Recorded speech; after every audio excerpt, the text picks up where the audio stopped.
Каспий аймагы ташуучулар үчүн бирдиктүү өтмө тарифи бар ири эл аралык унаа логистикалык түйүнгө айланат. Азыркы тапта 5 өлкөнүн өкмөт өкүлдөрү кызматташтык тууралуу негиздеме келишимге кол коюшту. Шартка ылайык Каспий бештигиндеги тең салмактуулук жагдай караштырылган. Аны менен катар тарифтер азыркы биргелешкен өлчөмдөн бир канча төмөн болот. Визалык жана бажылык жол жоболошторунун жеңилдетүү, жүктөрдү жеткирүү убакыттарын кыскартуу маселелери узак мезгилдер бою чечимин таппай келген. Убагында ар бир порт чет өлкөлүк компаниялар үчүн тарифтерди өздөрү белгилешкен.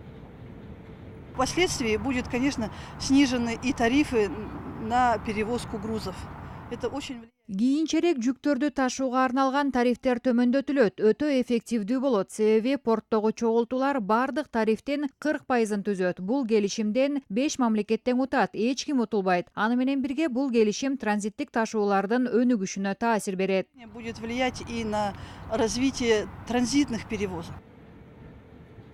Өткөн жылы Казакстандын Каспий аймактык өлкөлөрү менен жүк ташуунун жалпы көлөмү 100 миллион тоннадан ашкан. 2018-жылдын жарым жылдыгында эле 60 миллион тонна жүк өткөрүлдү. Серепчилер белгилегендей, мындай көлөмдө коопсуздук маселеси актуалдуу. Каспий деңизинин укуктук макамы тууралуу конвенцияда ушул маселеге өзгөчө көңүл бөлүнүүдө.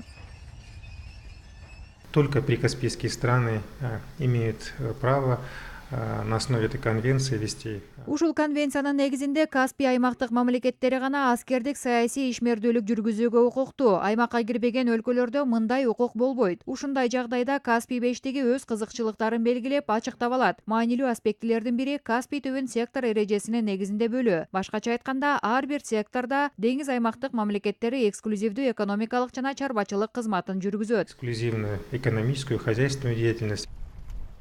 Транскаспий эл аралык унаа багыты аркылуу Казакстан Кытайдан Европага транзит менен жылына 5 миллиард киреше табууга кызыктар.